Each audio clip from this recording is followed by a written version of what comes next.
Hi, Carter. Thank you so much for being here and welcome to the podcast. No problem. Thank you for having me. Well, you're so welcome, and I feel extra honored because it's a specifically busy time of year for you guys with a new edition. Congratulations. New edition and another bunch of new editions because we're Calvin. So yeah, busy. Perfect. Well, okay, we can talk about that. So, for this was baby number four. This is my fourth, Carmen second. Oh my God, what a busy house. And Yeah. you guys are completely collaborative in this business together. So work Yep. together, raise cows together, kids together, and somehow still love each other at the end of the day, which I think is a big It's accomplishment. actually the best relationship I've ever been in my life. So it's I don't know, it's working side by side with her has been awesome. Amazing. Well, when it's with your best friend and you have a common goal, I feel like that probably goes a long way. So I would love to know, this is kind of how we kick the podcast off for everyone, how you guys keep yourselves well with everything you've got going on between running a business, raising a family, and kind of TikTok stardom. Your TikTok is really blowing No, up. no, I'm not TikTok started whatsoever. I actually haven't posted on there in like maybe 2 weeks. But it's mostly ranchers. Like I think people follow me are ranchers, but I get guys reaching out to me all the time. They're like, "Man, I watch your TikToks like city boys." I'm like, "Why?" It's about soil health and rotational grazing. What are you getting out of it? They're like, "Oh, just so it's so cool to see behind the scenes." So that was the reason we started it. So yeah, I don't know. We just Carmen looks after all of our cooking and baking, and we do a lot of meal prepping. Like before she had the baby, what did we make? I think we made like 200 and some meals or something that we've Wow. got in the freezer, and like all gluten-free stuff and sugar-free and grass-fed beef, pork, chicken. Like she was 9.5 months pregnant. We just pounded out all these meals, and we have a 25 cubic foot freezer and a I don't know 15-foot cubic freezer just full of meals. So we're good now till I don't know. I'm thinking at least 2 or 3 months. I mean, how nice, especially like during calving, just to not even have to think about it. It's been awesome, and Carmen's moms and dad have been great. They were here for 6 weeks, helping her with the baby, and it's. I wish my ex-wife would have had that. I think a lot of women wish they would have had the help. Having them here has let me focus on beef jerky, getting that into stores, focus on doing deliveries for beef, focus on the calving and the cows, and then looking after the two big ones because like Lincoln's 12 and he's playing tackle football. Oh. Ace is in drama and now she's in softball, so it's just busy. Well, and take that. I think, there's often guilt in being out of the house and taking care of those things. So knowing that Yeah, she's got that support. And I think you're right. I talk a lot about that with the women in my life where, times have changed so much where, we don't have like the familial support that we would have, the it takes a village was yep. very It takes a village. That's the it. way That's to do it. exactly it. So that's Like amazing. we've got friends in the Hutterite community, and they said like the mother-in-law or the mother moves in for 6 weeks and stays with that woman, and like she doesn't lift a finger for those 6 weeks. So Carmen did a lot. Like Carmen was still baking. She still does a lot of our store baking for our ice cream and stuff. Like not healthy stuff, like the garbage you get with your ice cream treats and stuff. Carmen bakes that stuff, and then Carmen does some of our baking for the store, like our healthier stuff, and then baking for a family of six and cooking for a family of six on top of that. So I mean, yeah, it's she's beyond still a got. full, that's beyond a full-time job. Oh yeah, 100%. Yeah. Well, and I wonder too, I mean, I don't know what the science behind this is, but I'm sure it exists. I think rates of postpartum depression seem to be increasing, whether that's just now awareness of it and actual diagnosis, but I wouldn't be surprised if that's definitely exacerbated it, that kind of isolation that Yeah. others are more likely to experience now. And Carmen and I are really open about mental health. Like my family's got a lot of mental health stuff, and we're one of the most open families when it comes to like mental health. So Carmen's very open about it too. And she talked on Facebook about like she had some postpartum depression with Shiloh, and just because she felt like she was stuck within four walls and couldn't go anywhere or do anything because when the weather's crappy, you can't go outside with the baby sometimes. And now she's got a 23-month old, 22-month old, and a 6 week old, and sometimes she feels like she's just stuck in four walls, and that drags on you. But it's also no sense of community. Like she's uprooted her life in Saskatoon to come live with me and start a family in Saudi. So she still feels pretty isolated, especially because when she moved here, it was during COVID. And then right after COVID, boom, she's pregnant and has a baby. So she's feeling very isolated, and that really pulls down on your mental health. But I also think if Carmen didn't eat as healthy as she did and didn't look after herself and her body as much as she does, um, I think that's why a lot of people suffer with postpartum and any depression. Like Carmen says, if like you get in the gym and then like all those problems just kind of go away. So she was working out 5 to 6 days a week till almost a week before she had the baby, Wow. and then she was back in the gym pretty regularly at about 4 weeks ish, maybe 5 weeks. And Amazing. now she's back working out 3 or 4 days a week full time kind of thing. Yeah, good for you. I mean, it makes such a big difference, right? And it's control what you can. So even if it makes a 20% improvement or, whatever ratio. So do you guys have a home gym? We do. We have a full home gym. So when I got divorced, my ex-wife was a personal trainer, and we had a sweet gym in the basement. I never used it. Before I got divorced, I was 255 pounds Wow. at six How tall are foot you? three, 6'3", 255. And I wasn't muscled. That was all fat. And then I stopped drinking beer, and I stopped eating like really crappy foods. And then I got divorced, and I'm like, wow. And now I'm back on the market, and I'm like 200 and some pounds. I'm still pretty thick, and I'm a string bean. Like I got no muscle on my body if I don't actually work at it. And I rebuilt my whole home gym with bartering beef. I bartered beef for like all the dumbbells we have. I have a full like No way. uh, it's a I can't remember the name of the company, but it's like a military press and like a I don't know, it's like a whole like 8 or 9 point um plate weight system. I can't remember the name of the system. I should send you a tour video of it. We got a full gym. We got everything you would ever need. So during COVID, like we worked out hardcore, and I got down before I met Carmen. Actually, no, Carmen and I met, and then I broke her heart and broke up with her because I was only a year out of being divorced. So I Oh, was like, I'm not ready for this woman. She's way too good for me. So I broke up with her. And then we both spent a year just traveling and working on our health. And she got like in amazing shape and just really food focused. And I went on full keto I think I was full keto for 4 months and never deviated, never even had a cheat day for 4 months. And I went from 255 to 170 something, 172. wow. And like I had a body fat percentage of, I think it was 8% or 9% body fat. Wow. And that was all on keto. And then Carmen and I got back together, and then I just kind of let myself go. Let yourself go. I mean, I would never, that blows my mind that you were that heavy because I feel like Huge. I mean, you assume, right? When you see someone, you look like someone who's naturally very lean.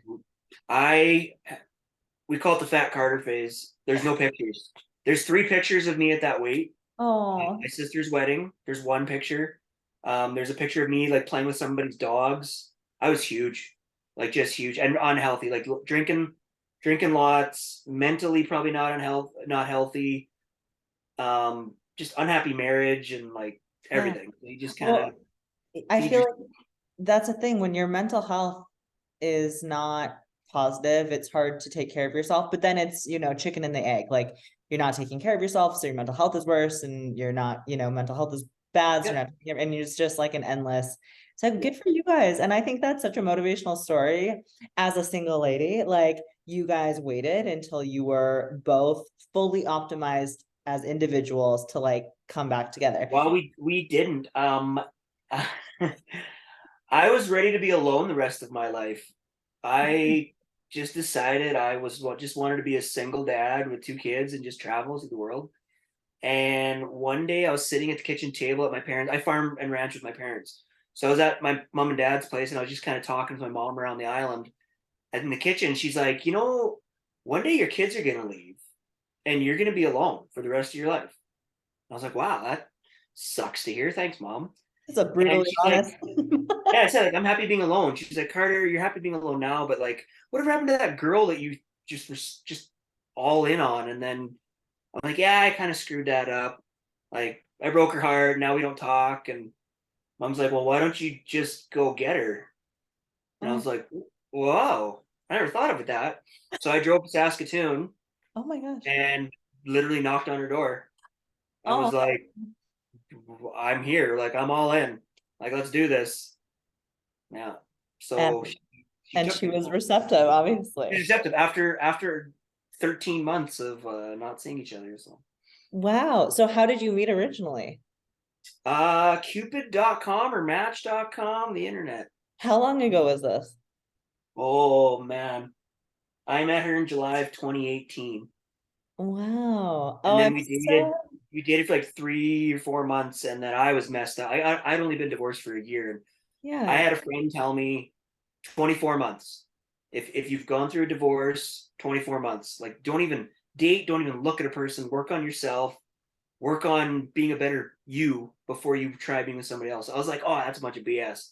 And sure, and pardon my French, sure shit, it was 24 months and Wow. everything just fell into place. And I was like, I to this day I tell him all the time, like, you're the reason I have her. Like, you're the reason that I would have, because if I would have stayed with her, we would have ended it because I was so messed up Well, from it's my like ex. a grieving process, right? Like Well, it's a that grieving process. time, and You're you got to do the work on yourself. And so, what was Carmen doing prior to you meeting? Because you've always grown up on the farm, then like ranching's been your whole life.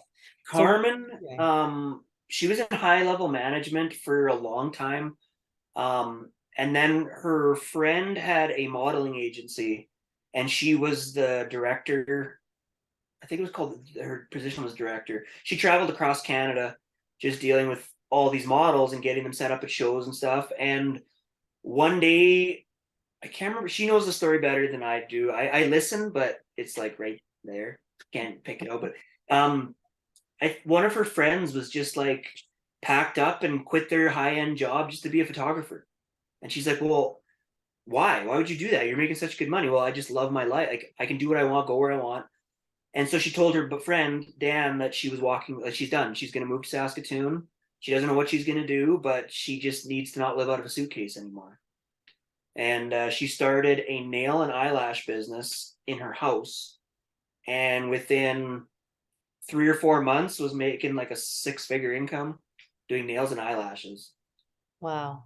Yeah, it's crazy. And then when we met, that's what she was doing. And then she packed that all up during COVID to come down here with me. So Wow. So, did she grow up on a farm or she grew up in the city? here, I'm gonna hit this X button and I might lose you because this thing's ridiculous. There we go. Okay. I had something cover up your screen. Okay. She was born down in Hallenquist, Saskatchewan on a mixed grain and cattle farm. And then her dad sold the farm. I think she was just starting high school, and they moved to Swift Current. And then she finished high school in Moose Jaw. It's where she graduated from. I think she graduated in Moose Jaw. Or maybe she moved back to Swift. They moved a lot. And then Yeah. her parents have lived kind of been city people for, well, since she was in high school. So, Yeah. So she had a little bit of oh experience, yeah, she's not a like, fan girl, and like she grew up riding dirt bikes and horses, and building forts in the fields and stuff. So well, but that I bet that's like a bit of a culture shock, to go from the city to Southie and then COVID on top of it and pregnancies on top of it. Yeah. So isolating. I always think about that too, even having a baby in the winter versus in the summer, like you totally can't just different. get out and go for a walk Yep. and it just We adds actually pressure. planned River to be born so that Carmen wouldn't be isolated all winter. That she could get out with an older baby and do stuff. Because Shiloh was born in August, end of August, and they were isolated, stuck in the house. It was one of the coldest winters we've had, and they were stuck in the house for most of the winter because you couldn't go outside or go anywhere. And we're 30 minutes from Regina, which isn't the end of the world, but when highways are garbage, Oh you don't yeah. want to go. And in all honesty, the town of Southie is not the most, welcoming, friendly place for outsiders. Well, how big is Saudi? It's 900 people roughly, with a surrounding community of about another 1,500. Yeah, It's like that's small. I always laugh like when I listen to podcasts and people will say they're from a small town and they're like, yeah, like 6,500 people. I'm like, we're like 500. Like my town's 500. But that's the thing, to meet people when you grow up and like everybody else knows each other, to just come in. That's yeah. a huge challenge. I wasn't born here. Like I'm still an outsider too. Like I grew up 15 minutes. All right. I don't know how my dad got through. I put it on do not disturb. Um, but I didn't grow up here. I grew up 15 minutes south of here, and then we moved to Saudi because the ranch we bought was kind of halfway between Saudi and or our ranch and the farm. Saudi's directly in the middle. So I Oh, moved to Saudi because I was sick of driving out of Regina all the time, driving 45 minutes to our ranch to look after cows. So we're mhm. still outsiders here, and it just I don't know. It's just a hard community to and we're not heavy drinkers, we're not heavy partiers, and there's a lot of the community. You kind of have to have that Yeah, sit small down, town have beers kind respect. of attitude, and that's we're not into that kind of stuff. Like we're just Yeah. quiet and Well, and I'm sure has allowed you to not only focus on the business, but focus on your relationship. And well, so the business is your family, and then of course you and Carmen. So the business is just me and Carmen actually. okay, but Yeah, you my start. mom and dad own the ranch that we like. Carmen and I rent the ranch and we rent land elsewhere, but that's their own entity. And Got you. beef business, Carzan Local Market is mine and Carmen's baby. Carzan Local Meats is our baby, Amazing. and the jerky and everything that's just us. So mom and Wow. dad are like we rent pasture off them stuff, and all the TikTok videos you see about the ranch, that's mom and dad's ranch, but Yeah, they're land. I call it see. our ranch because it's supposed to be a family ranch, but technically, if you want to break it down, it's mom and dad's. So. Wow, what a massive undertaking between the two of you. Uh, so when you grew up, is this what you imagined doing your whole life? Yes, pretty much. I didn't grow up like a regular farm kid. So when I grew up at a place called the Saskatchewan Bull Test Station, and it was a place where they tested bulls for to see if they're to put them on feed and see how well they gained compared to other breeds and stuff. That's where I grew up, and kids weren't allowed. It wasn't a family farm where kids could just go and work. There was employees and there was liability issues, and we couldn't just go and help out. So I didn't really get into the whole loving the cattle life until we started our own feedlot in 98. And I just fell in love with ranching in 98. So I was 14, 15 is when I Wow. started really getting into ranching. And by 18, I was managing our feedlot. By 18, 19, I was a full time cattle buyer, plus managing a feedlot and managing our ranch. And then I stopped buying cattle at 22, 23. And then dad and I kind of had a falling out in 2012, and I took my cows and I left. And I farmed on my own from 2012 till pretty much 2019, 2020, and kind of started renting a little bit of pasture back and, I started renting his feedlot and keeping my cows there. And we've kind of worked back to working together again, but it's been a long road, and there's still a whole lot of uncertainty when it comes to what is the future of our ranch or mom and dad's ranch. Like we don't have a future. It's just if they die tomorrow, there's no plan, and that's the biggest problem in ranching right now in agriculture. Period is succession planning. A lot of people my parents' age don't want to talk about that. It's like a dirty word. Right. So when then did Carzan start? What year was that like officially? Okay, I created Carzan in grade 9 in math class. Oh my I God. should have been paying attention. I failed that math class. I had to take it in summer school. I was busy designing ranch logos and coming up with cool names because I never wanted to be part of Dad's ranch. I always wanted my own entity. I wanted to do my own thing. So that in grade 9, I created Carzan Land and Livestock and Carzan Herefords, which was my purebred operation. Carzan Land and Livestock was my which no grade 9 thinks about this kind of crap. That's amazing. So yeah, I bought my first cows at 16, and yeah, it's been downhill since then. Up, downhill because it's been easier. Uphill. Oh, yeah. Oh, it's been downhill because it's been harder. If only knew Well, how easy I had it at 16. that's amazing. I mean, it just speaks volumes though that this is always what your passion was and what you were meant to do. So when I did the love it. business kind of shift to what you're doing now? And I'd love for you to kind of walk us through your business model because I know you've got many different avenues Yeah. happening. Yeah. 2012, when I left dad, I went to work at Evraz at the steel mill in Regina. And well, actually, even before that, like back in 2002 when I graduated, my sister and I had this brainchild to create like what is now Carzan Local Market. We had this idea that we'd have, all these Sask raised, Sask made products in one side, and on the other side we'd have this restaurant that would have all Sask made, Sask raised food and all Sask made beers and alcohols. And we were 18 and 19 years old. We had no money. Like we couldn't do this. So we just kind of like, meh, like it's not gonna happen, whatever. And my sister brought this idea up to a coworker. She was working for, I think, Ritchie Brothers Auctions at the time. She brought this idea up to a coworker, and they had the money, so they took it and they ran with it, and that is what is now Sask Made Marketplace in Saskatoon. No, And what? I didn't know that. Wow. So your it's sister is involved in that no, or no. My sister gave them the idea to pretty much take our whole idea and run with it, oh, like minus the food and restaurant part. no compensation. Well, no, because it was we were 18, 19 years old, and Oh, they had way more okay. money. Sorry, continue. I'm blown away by that. Amazing. So like that's and A then successful idea. yeah, it turned out to be great for them. They're not part of Sask Made anymore. They sold Sask Made, I don't know, got to be 10, 15 years ago now.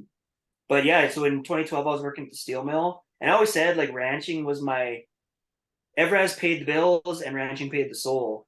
And Oh. then I met Carmen, and during COVID we're kind of sitting around in lockdown, and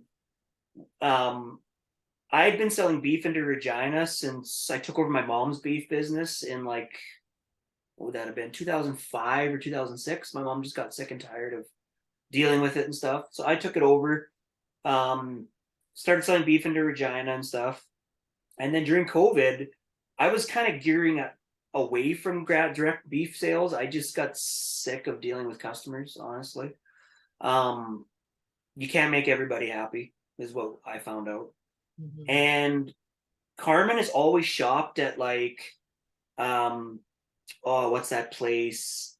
Like Sunnyside Dairy, um, Pineview Farms, Little Market Box, Sask Made, like all those Sask Made stores, that you can get all grass fed, grass raised beef and pork and eggs and stuff. And she'd already been shopping those kind of things. So we sat down and my phone started ringing off the hook. Like we could have sold a beef a day during COVID. Like it was insane. And we Wow. had no animals, like because I was gearing down to get out of it. And so we're like, well, why couldn't we open a store like that? Like there, we could probably do it with like $1,000. We just go find some used freezers, and because oh, what's the name of that place? What's Sunnyside Dairy's other name? I Just think north. it's the one like on the way to Warman. Yeah, yeah. No, Um, on the way to Osler. oh, I don't know what that one is.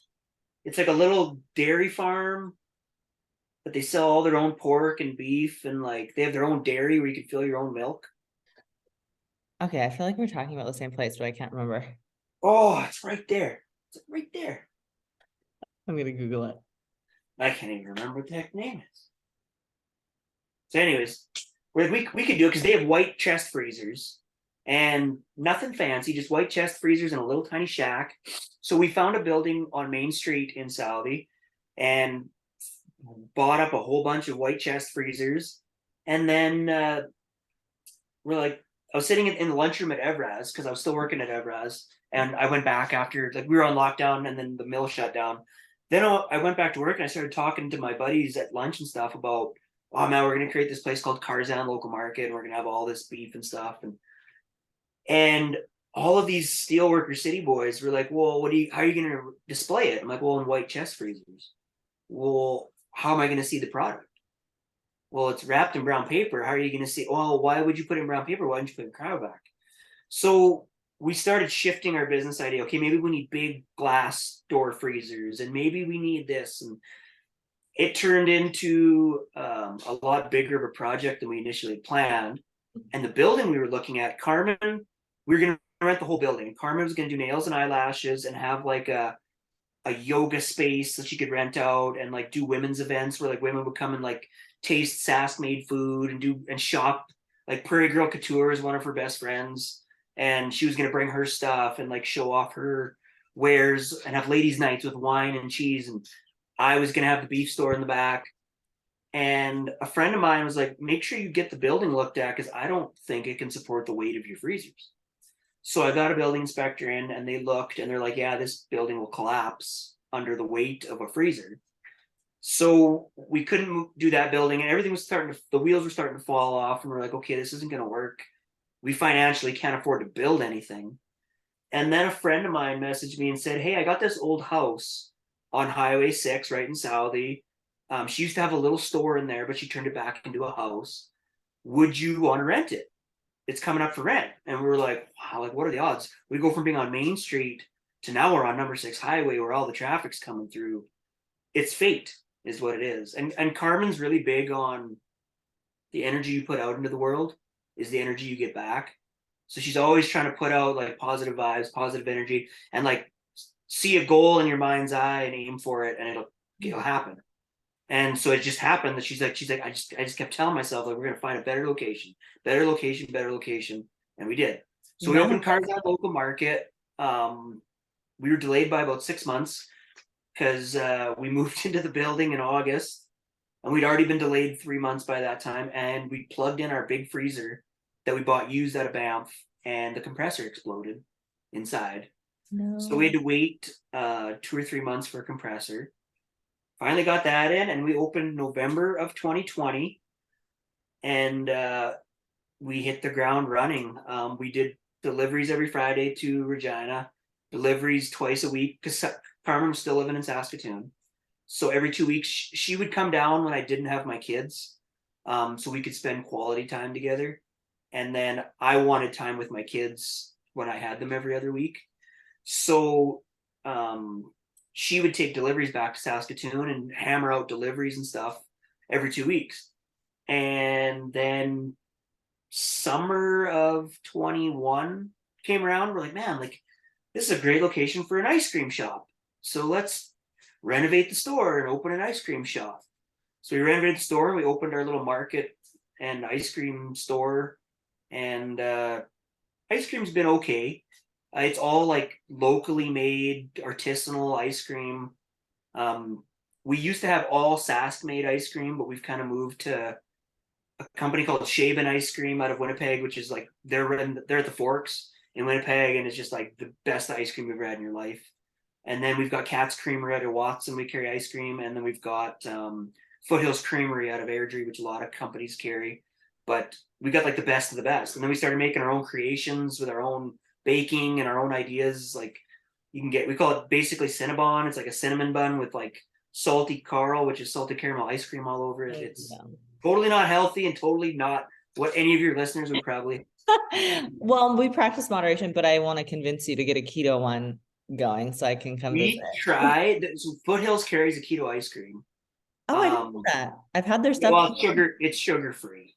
It's not necessarily. Yeah, but the base of, well, unless they're using, I guess it depends on the sweetener, but like the base of ice cream, cream and egg yolk is keto. So then it's just a matter of using like erythritol or something as the sweetener. Yeah, so they got a sugar-free option, which we get people asking all the time. But we just don't, like, the sales just aren't there. And we found since inflation started picking up in September of last year, everything's kind of plateaued with sales and stuff. But our first year of running, like we went to Farm Credit to buy the building we're in. We wanted to buy it because some of the renos, we wanted to build a walk-in freezer in the garage because we were sick of having 10 chest freezers full of beef and still running out of room. So we wanted to build a walk-in freezer, and we couldn't do that until we owned the building. So like we went to Farm Credit our first year, and they're just like, you guys just created this from nothing. Like, yeah, we created this from like our visas and credit lines, and now we've got this business that's we never could even have dreamed of those first 2 years of sales. And this year has been a little more stagnant just because everybody is struggling, and we feel it. So we know our customers are feeling it right now, and we're actually in the process of analyzing what we're doing and finding what works for us and what doesn't. And jerky is our future. I think we just came out with a certified certified hormone-free beef jerky. And Amazing. we actually found out the other day that we have like one of the lowest sugars and salt quantities in our jerky, Wow. which is kind of cool. We need to look more into that because our yield isn't there when we do jerky. And we're like, well, why is our yield so crappy? And our specialists were like, well, because your sugar and your salt is like one of the lowest we've ever seen. It's like, oh, that's good to know. Yeah, so I you're didn't. not adding any junk to Yeah. it. Well, there is some stuff in our mixes which we're working on fixing because there's a company in Edmonton called Blend, and we can send because we started our jerky with pre-mixed flavors, and so there's stuff in those premixes because these companies we take the premix and we add stuff to it to make it taste better. The premixes are made, I guess we found out that they can be made for jerky or sausage Mm. sometimes. So there's things in there that we don't need. So we're going to a company hopefully in Edmonton called Blend. We're going to take our recipe, and they take your recipe and they find out exactly what's in it. And then we're going to eliminate everything you can't pronounce. We're going to eliminate all the stuff that's not needed and just try to make a product that's not just grass fed and hormone free, but like clean and healthy for your body as well. Yes, I love it. Well, and talk about, because you're one of, well, correct me if I'm wrong, as far as I've heard, you must be one of the only ranches doing grass-fed, grass-finished in Saskatchewan. Like I feel like I Well, have, there's lots. You just won't hear of them yeah. because a lot of them are quite a bit smaller.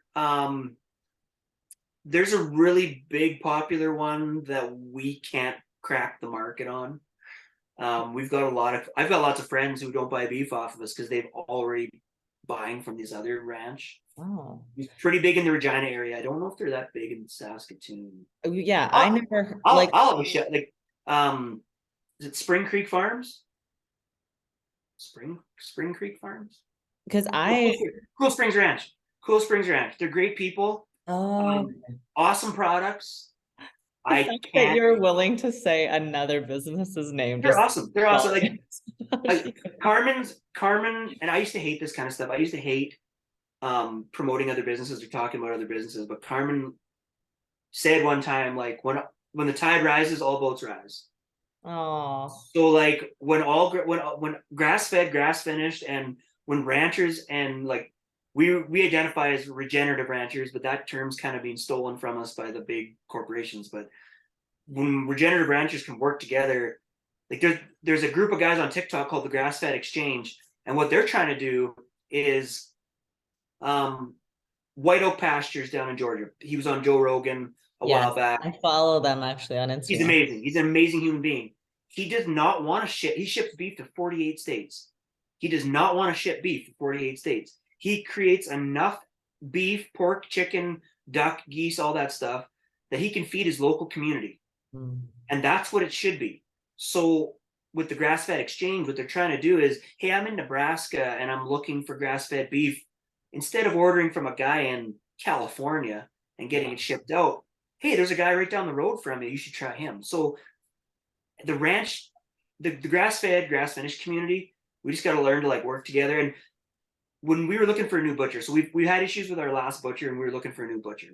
And a bunch of our competition has their own butcher shops. And I was like, well, I'm not going to phone them because like I don't want to give them insight into our business, and I don't want to, they're not going to work with us and give us a leg up by helping us. Well, I posted on Facebook looking for a new butcher, and out of the 4 people who are competition that have butcher shops, 3 of them messaged me, and we're just like, we'll take your product. We'd love to take your beef and run it through our stores and run it through our butcher shop. Yeah. Well, it's So an abundance mindset, I think, when it you is.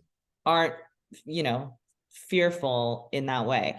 So talk to us about the benefit of grass-fed, grass-finished and the difference and why it's so hard to find, because you don't go to any grocery store here aside from now these specialty stores. You're not going to Costco or anywhere and getting that type of quality?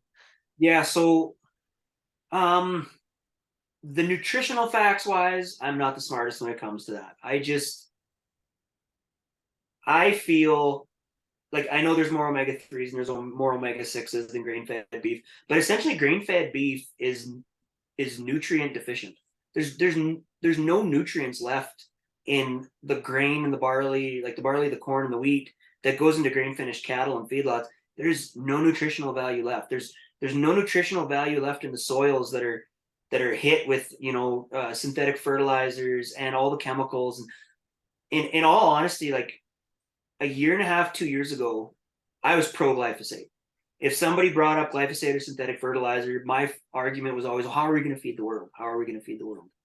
I started listening to all these regenerative ranching podcasts, and I've changed my whole way of thinking now. And it's, well, if we stopped putting food acres into fuel acres, because essentially like 55% of the durum grown in this country goes to ethanol. In the United States, it's like 55 or 60% of the corn grown goes to ethanol, and like 65-70% of the soybeans goes to ethanol. And the crops that are growing in the soils are so nutrient deficient, and the GMOs are so nutrient deficient because all they are bred for is production to create more corn, to get that corn into an ethanol plant and create more ethanol. That's it. The corn we're feeding our cattle and the grain we're feeding our cattle is so nutrient deficient that the cattle are nutrient deficient. And grain fed or grass fed beef is raised on the land. And like for us, we're focused on the soil, we're focused on soil health and environmental health and ecology, and making our cattle healthier by making the soil healthier. By like a neighbor posted the other day how the grasshoppers are taking over his fields and taking over his fields. Well, like grasshoppers are a symptom of a disease. So grain crops in this province they're not, you might not see the disease, but the soil is dying. The organic life is dead. And the grasshoppers move in and attack. They're like coyotes eating a carcass. You can go and see pasture land and cropland on the other side, and the cropland is covered in grasshoppers eating everything. And you go to some well-managed pasture land beside it, there'll be hardly any grasshoppers in it because the grasshoppers have nothing to do with a healthy land. Same with weeds. Like weeds are Mother Nature's cover crop. And all these grain farmers like, oh, I got weeds in my field, I got to take Roundup up there and spray them. There's weeds are there for a reason. Different weeds have different root systems to create healthier soil. So for us, we raise grass fed because, and this is not the way I used to think. I used to raise grass fed because that is what we had. Grain was too expensive. We were already raising forage raised bulls and forage raised females that we wanted. Cattle, we wanted to be able to do it on their own without a bunch of inputs. Our cattle bale graze, our cattle stockpile graze. We hardly feed our cows in the winter. That's how cattle should be doing. They should be working for you, not you for them. So that's why we started grass fed, because that's what we had. Mm-hmm. And the more podcasts I listened to, the more I listened to Carmen. Like when I first met Carmen, I thought she was nuts. Like nuts. She would talk about stuff and I'm like, what is wrong? Like she talked about, and I thought this was like the wildest thing. And she's like, the animals absorb stress. So animals in feedlots and hogs in barns and chickens in caged facilities are absorbing all that stress as they're fattened and stuff. And then when you eat that animal, you eat that stress. And then your body takes on that stress. And I was like, you're nuts. That's the weirdest shit I ever heard.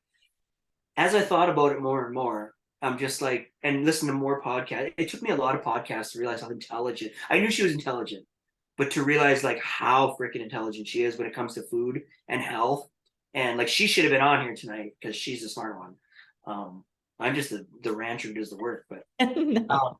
But like knowing that the animals you're raising are absorbing your stress, and the lower we run our animals in a low stress handling methods and stuff, and we've always done that, and we've always done our best for our cattle. And kind of soil and grass was like, oh, we need the soil and the grass to raise the cows. Now we're at the point where it's like, okay, let's start at the dirt and let's work from the dirt up. Let's work on the dirt, then let's work on the plants, and let's worry about the cows. And then we can worry about generating or growing the size of this ranch kind of thing. So for me, I just love knowing where my cattle come from, and I want my customers to know that. And I heard on a podcast a couple weeks back, if you look at winos, like wine connoisseurs, and they start sniffing wine and tasting wine, and they know exactly where it came from and what area of Greece and Italy and all this stuff. Grass-fed beef is actually the same thing. And maybe people might think I'm nuts, but grass-fed beef tastes different, especially because we age ours 21 days. So it enhances the flavor even more. So you can taste the difference between cattle that are raised on alfalfa grass and cattle that are raised on native prairie, and cattle that are fed hay versus cattle that are out grazing. And it's the nuances that you've just eaten beef, you're eating beef.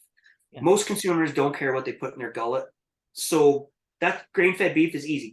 Grain-fed beef is idiot-proof, is what I always call it. Like, you can cook grain-fed beef to well done, and you never have to worry about screwing it up. It'll always be tender enough to eat. Grass-fed beef takes a little bit more work and a little bit more knowledge, and you never cook it past medium because it turns into shoe leather. But I find people who know how to cook and people who know what's going into their bodies, that's our customers. And we realized I stressed out all the time, oh, we're not selling beef here, we're not selling beef here, and why won't these friends buy off me, and these family members buy off me? They're not our customers. Yeah. Our customers are people who want to know the backstory. They want to know like how we raise our cattle. That's why we started TikTok. We wanted to show people the backstory and how we raise our cattle and why we do this and why we do that. And we get people come in the store all that. We had people stop over at Costco, and I think it was a Costco, and they go, "Oh, you're the Carzan crew from TikTok." I'm like, "It was me and my kids," and I'm like, "What?" And she's like, "Oh, I think you guys TikTok, so you're so knowledgeable." And she was just some lady in Regina. And see, I told you you're TikTok famous. I'm not. Yeah, one person.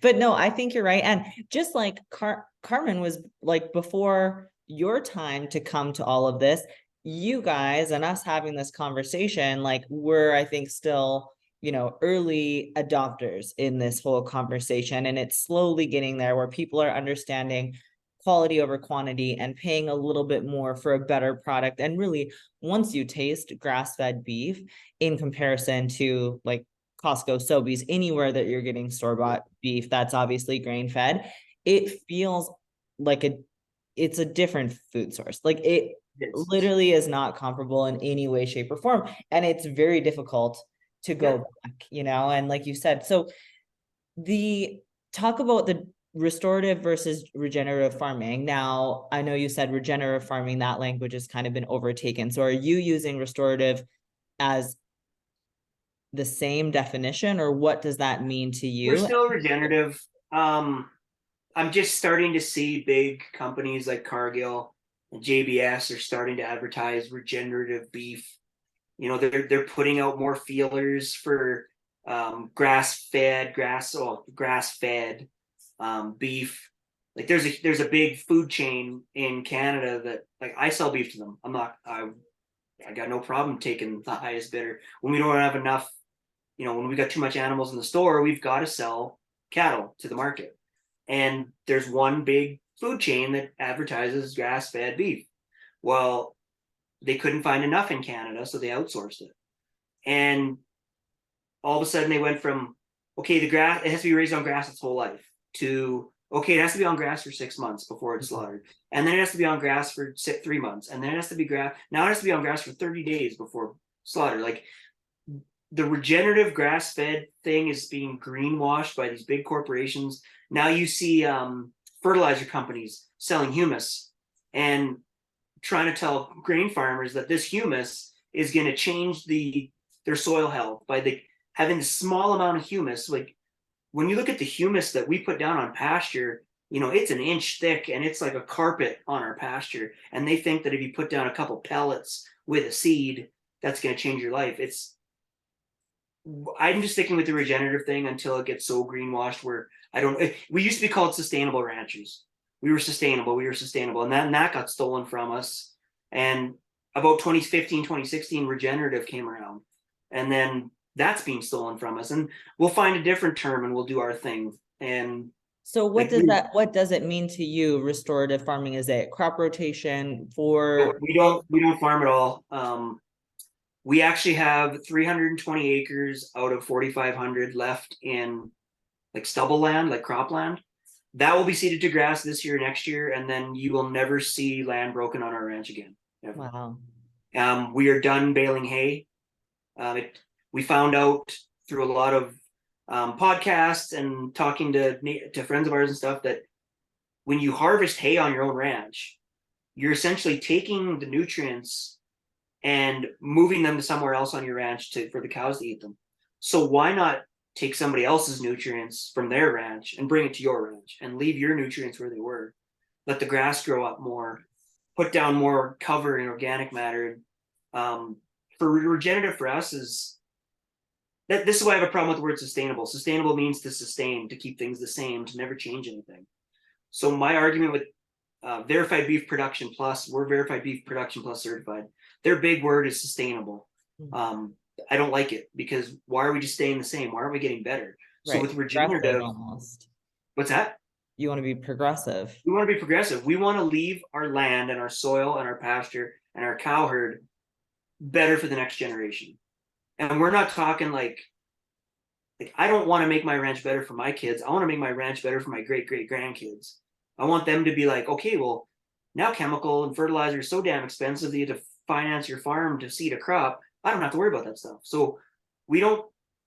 I think Dad's thinking about, and that's where this is where Dad and I argue. Dad's still going to use some chemical when he seeds that land down to grass just to kill off some weeds. I don't agree with it. It's his land; he can do what he wants. But we don't use synthetic fertilizer. We bale graze. So instead of putting cattle in pens and then taking bales to the cows, we leave the bales in the field and we take the cows to the bales. Oh. And then we give the cows enough bales for a week. Well, it started off as a week. And then we thought, well, maybe let's try 2 months. So we gave them enough bales for 2 months and they look fantastic. They're the fattest we've ever had them. And we still limit feed them. Like a cow should only eat about 3% of her body weight per day. So we give them enough for 2 months at 3% of their body weight, and they didn't lose any weight. They look fantastic. And we're leaving that organic matter and that manure and that leftover bale on the ground as soil cover to protect from the UV rays, to protect from erosion, to act as a sponge. When neighbors, this Gabe Brown guy, he wrote a book called Dirt to Soil, and it's absolutely fantastic for any rancher that's listening or any grain farmer. It's amazing. Read it. If you're not, read it anyway. It's just a really good book, Dirt to Soil. And he talks about farmers talking, well, how much rain did you get? And he says, I stopped asking neighbors, or when neighbors ask me how much rain did I get, I would say, well, how much rain did I get, or how much rain did I capture? Yeah. Because we're trying to, you drive down Saskatchewan highways and you look in the fields after a rain and the water's running between the rows. You come on our ranch and when it rains, there's no water anywhere. It goes straight down. It goes right into the soil. And we're creating a water bank and we're creating a seed bank and we're protecting ourselves through drought. We're protecting ourselves through wind erosion and we're bringing in wildlife. Like this year, Dad and I really started working on regenerative and like leaving grass and stuff behind. This year we saw cottontail bunnies for the first time. I've never seen a cottontail rabbit in Saskatchewan. I'm not talking jackrabbits, I'm talking cottontail rabbits. We had cottontail rabbits. We have bluebirds. I've never seen bluebirds in this area of Saskatchewan. What else did we? Oh, we got a brown bear on our ranch, which never would have happened. Yes, we have wolves, which never would have happened, but yeah, they're there now. We've got elk, we've got lots of deer, we've got birds and waterfowl galore, and it's all because we're doing everything we can for the soil. Right. The whole ecosystem Well, has shifted. everything is tied together, and if you take one thing out of that rotation, That's amazing. something else dies. So how do you answer to the debate? Well, which I think you and I don't debate it and probably have very similar beliefs, but to the people who are trying to promote that veganism and plant-based is so much better for the environment and that eating an animal-based diet is not sustainable for the environment. How do It's a you bunch of BS, and that's how do you coming, explain it? How not do you even coming explain from it a in CO2? cattleman's perspective, but coming from a soil health and soil ecology perspective. You cannot feed the world on plant-based protein, not without synthetic fertilizers and chemical. And the synthetic fertilizers and the chemical that are going into those plants and going into the soil. So I've got a story, and some of my information on this story might be a little wrong, but I've collected as much information from my dad on this as I can. So we've got a friend of ours. He's been one of our calf customers for 20 years. He is hardcore silage guy, like silage, chemical, synthetic fertilizer. You put cattle in a feedlot, you calve in January. And 5 or 6 years ago, his wife was diagnosed with MS. Her doctors said, here's meds, take these meds. That's your only hope. She said, no, I want to talk to a naturopath. Went to a naturopath sat them down, ran a body scan on her, and didn't even know they were farmers. And he said, let me guess, you guys are farmers or ranchers. And the husband was like, well, what are you talking? How would you know that? Just how I'm dressed? He's like, no, your body is loaded with glyphosate.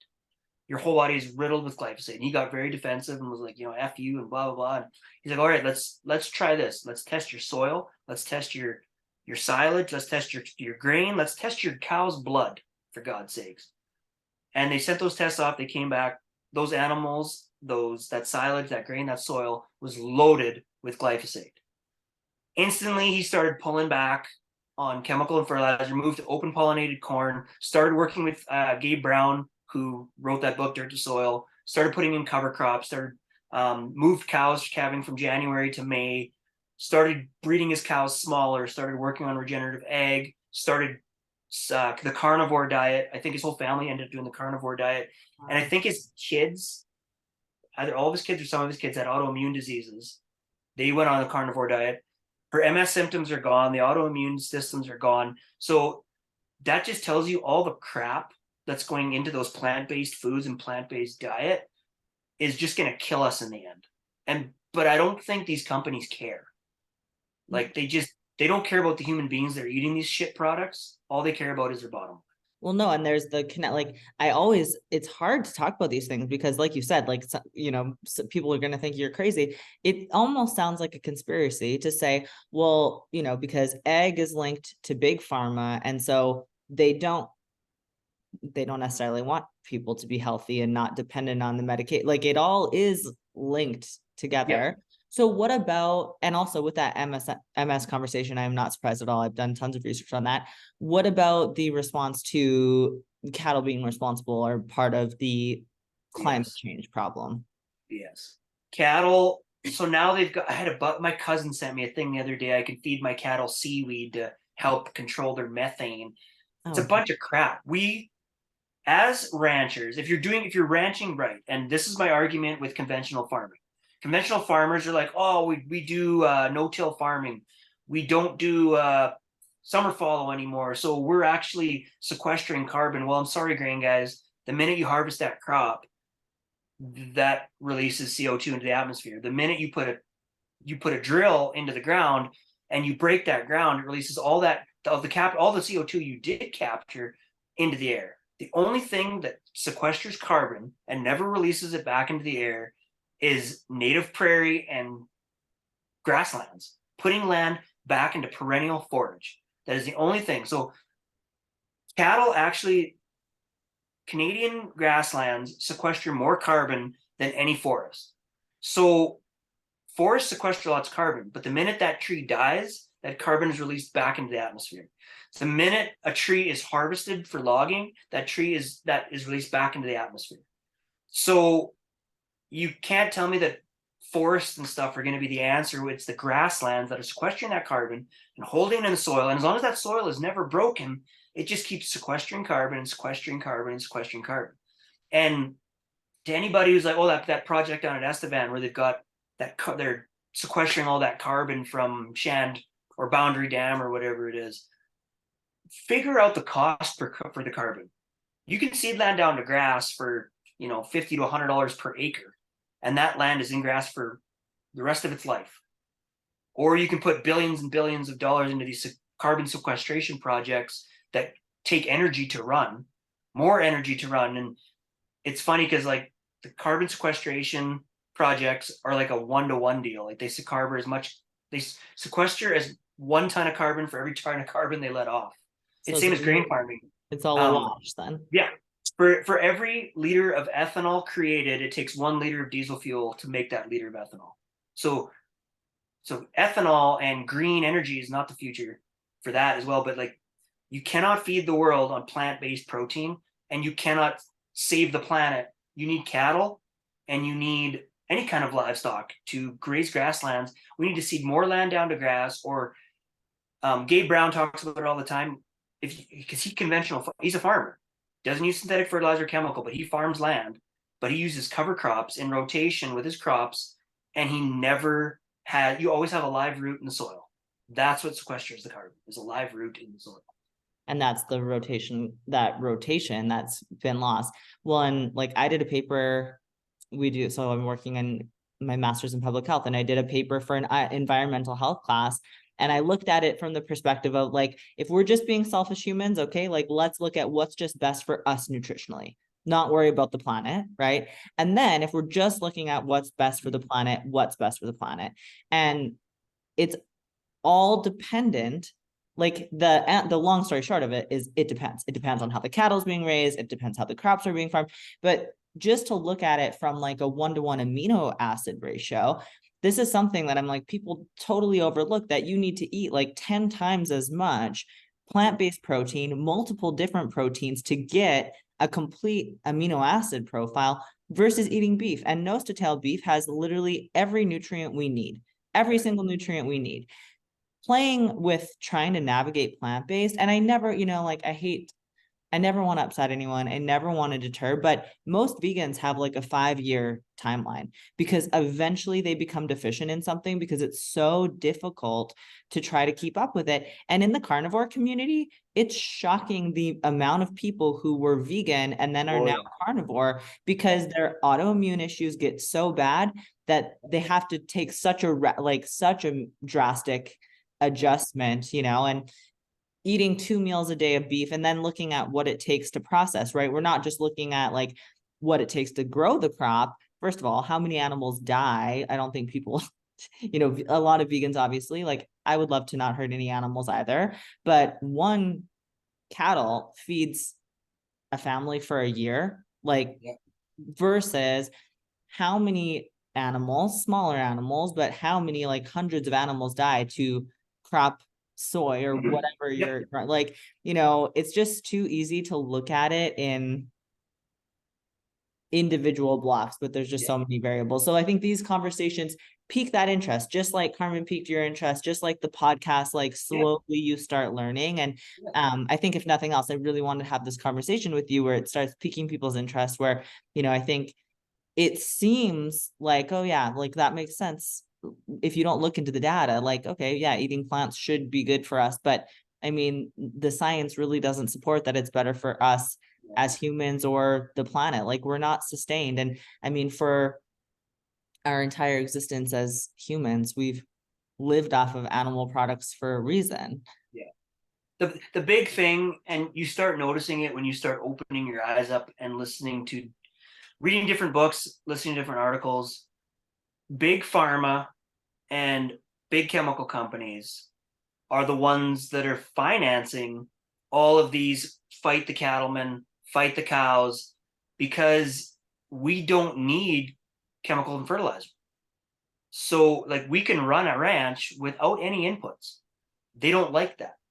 They want you to depend on them. So all these grain farmers are so dependent, because it's like our medical system. It's like, oh, you got a problem, here's a pill for that. Oh, that causes this issue, here's a pill for that. So it's no different with grain farmers. It's okay, I've got this fungus. Okay, here's this fungicide. Oh, that caused this issue. Then you put this in. Oh, this is killing this in your soil. Oh, put this humus in. It makes you regenerative. They want your money. And the minute they start coming after the regenerative movement, you're onto something. Like, the minute they start trying to take your words and take how you're doing things and run with it and try to monetize it, you're onto something. Right. And that's what we're seeing now. And with chemical and fertilizer prices, what they were before seeding was over, it made a lot of guys question stuff. And I noticed Gabe Brown's Understanding Ag and Soil Health Academy, I've gotten busier and busier and busier with grain farmers wanting to know. I got guys that I never thought would be into that kind of stuff, like soil health stuff. Going to these soil health conferences last November in Edmonton that I wish I could have gone to and I didn't get to, and they're just like, it's my guy that fixes my freezers at the store. He's a grain farmer from Duval, and I just love picking his brain. Like he's on board with like, how can we get away? Yeah, we're not gonna be able to get away from chemical fertilizer and or synthetic fertilizer and chemical right now because they need it for certain things. But he's like, but how do we take a step back? How do we use less of it? How do we water it down? How do we use cover crops? There's just different ways to do things, and a lot of people got to open up their minds. And I find vegans, they don't want to look at the numbers of how many animals die, like you're saying. There's a study, and I can't remember what the number was, but like from 1930 to 1945, there was like all of this wildlife survey done in the Midwest.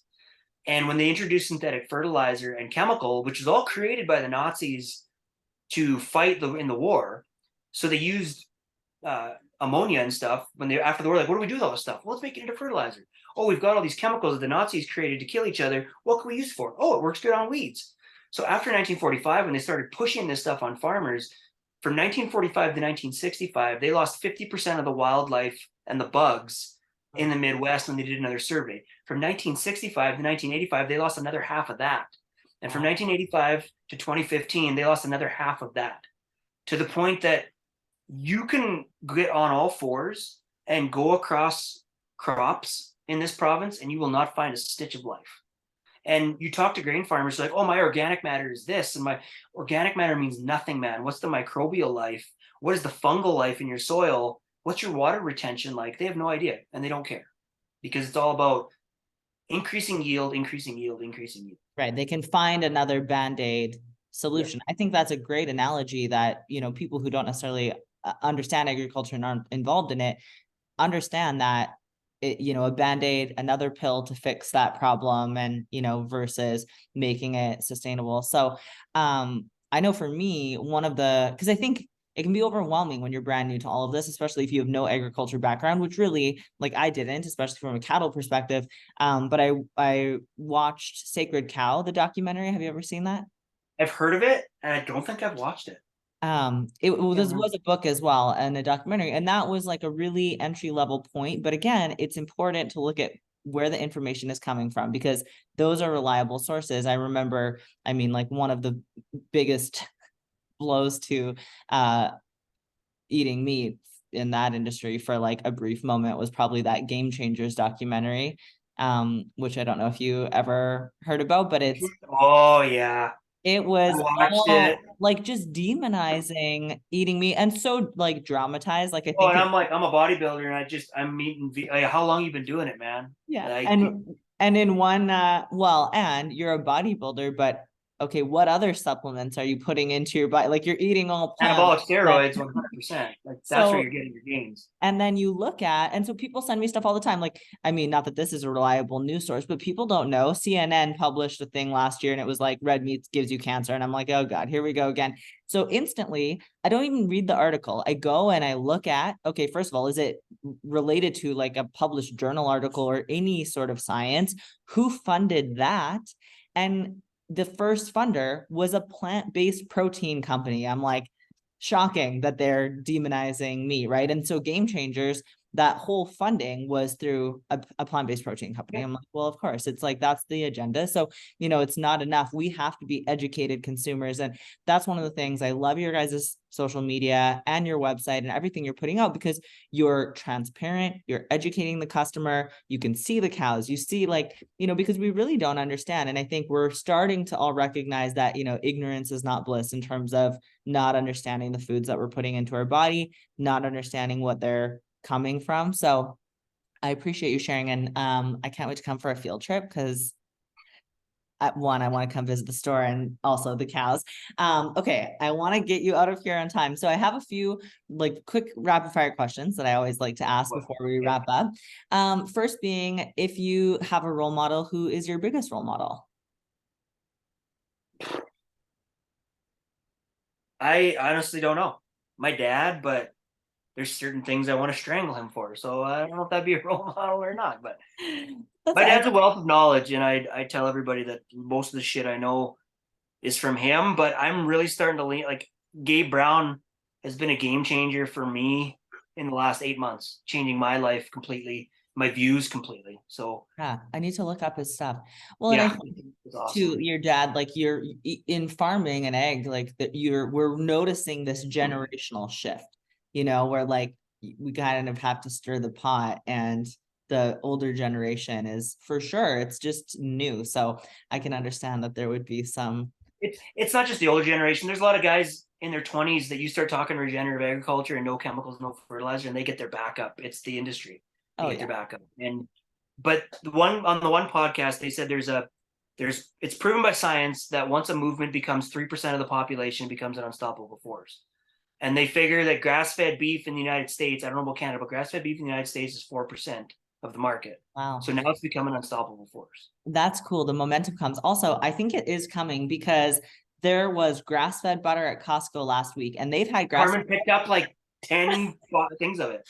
A You know client what was the like, grass-fed butter tastes like? That's where you get that whiny tannin thing from. You're like, man, like what this tastes like yeah, butter should taste like. yeah. A client was like, can you pick me up a case? But even that, I was so excited because to me, it's like not just the convenience of it. I'm like, okay, this shows like we're getting there because they've had grass-fed butter at Costco in the States for years and years and years. So finally, I'm like, okay, next step, Carzan grass-fed beef is going to be at Costco. Oh, Um, best I advice, never want to get that big. best advice you've ever received. Best advice I've ever received. Oh, these aren't just rapid fires. These are like I have to stop and think about these. It's okay. Wait 24 months. Oh, good one. I love that story. Best book or resource you'd recommend to people. If you want to educate yourself, if you're not a rancher but you want to listen to about different things about the food industry and beef, Ranching Reboot podcast, Oh, Working Cows podcast, there's a lot of ranching shit, but there's also a lot of talk about like that whole stress, like animals absorbing stress and then you eating them. There's vets on there who've stopped becoming vets because they felt like drug dealers instead of fixing problems. There's just cool stuff on there. Dirt to Soil by Gabe Brown is a great book. For the Love of Soil by Nicole Masters. Like just get educated about where your food comes from and find any resource you can yeah. about that kind of stuff. I'll add Carzan Oh, Local Kiss the Market. Ground. Watch Kiss the Ground on Netflix. It's an Oh, amazing documentary. I'm Alan done. Savory, the guy who created the regenerative rotational grazing movement, is on there. He's one of the most intelligent men in the world. And when he came from Africa with his ideas, everybody in the United States pretty much kicked him out of the country for having his ideas in the 1980s. And now he's like the messiah of regenerative ag. Wow. Okay. Thanks for the recommendation. I did not Yeah. know that was on Kiss the Netflix. Ground, and then Zach Efron's show on Netflix. In the second season, he starts coming around like, oh, we need cows. Oh, we need regenerative ag. It's real because he's in Oh, Australia during COVID and he gets stuck there, and he starts his way of thinking starts coming around, and you're like, wow, we're seeing a shift in celebrities now. I mean, and that's the thing. I'm like, it's influencers, right? That's huge. Little Big Farm, Biggest Little Farm on Netflix. It's so cool. It just shows you that everything is connected. Okay. I Like had no idea everything this in one. our food system is connected. Like just watch it. It's about this farm they buy with like desolate, and they grow some orchards, and then they realize, oh, these bugs kill this, so then they get ducks to eat this. Well, then the ducks have this problem, so they get chickens, and then they get, oh, we got foxes. Well, now we need this, and Oh, they create a cool. complete ecosystem on their little tiny farm in California. Okay. Cannot Little wait. Big Farm or Biggest Little Farm or something like that. Okay. I'll find it. Yeah. Personal mantra or words you live by. Words I live by. I cannot say them on your podcast. What's the Carzan has a tagline? I should know it. Grass grazed, Right. sask raised, sask made. I've said it so many times and I would have fumbled it. So thank We you. just changed it. It used to be locally raised, locally made. But yeah. Perfect. Oh, what the heck is that one? What I always say, buy local or goodbye local. Oh, that's honestly, yeah, no doubt. I think about that all the time, like in Saskatoon, we're like, oh, there's all these amazing restaurants even. And then all of a sudden they close and everyone's devastated. I'm like, when's the last time you went? When's Yeah. the last time you ordered from like BP's or a chain versus that Yeah. place where, again, like vote with your dollar. I think that's the biggest thing when it comes to supporting local. Exactly. Um, and finally, last but not least, for everyone who wants to follow along and see what you're up to, where can they find you? Carzan Local Market on Facebook, Carzan Market or Carzan Local Market, I think, on Instagram, Carzan Grass Fed on TikTok. I've got a ranch Instagram that I hardly even post on anymore because I'm mostly on TikTok, but Carzan Grass Fed on Instagram. And if you're interested in bulls or grass fed genetics, Carzan Land and Livestock on Facebook. And I'll link everything on my site, and your website's amazing and shows where you can order beef. You guys do a payment plan, which we've talked about on the podcast before, which is awesome. And again, really decreasing the barriers, I think, to making this accessible for people like at whatever price point and budget, etc. So I appreciate that so much. And I appreciate your time. Thank you so much for being on here. And we'll Oh, have to do thanks it for having me again. on. Carmen will join us next time. Oh yeah, and she's a wealth of like health and nutritional knowledge. Yeah. Like it's crazy. It's just crazy. I can't wait. And in the meantime, maybe we'll do a field trip and You should. I will video show you it or around. something. I would love to come visit. Thank you so much. And we'll talk to you again soon. No, thank you.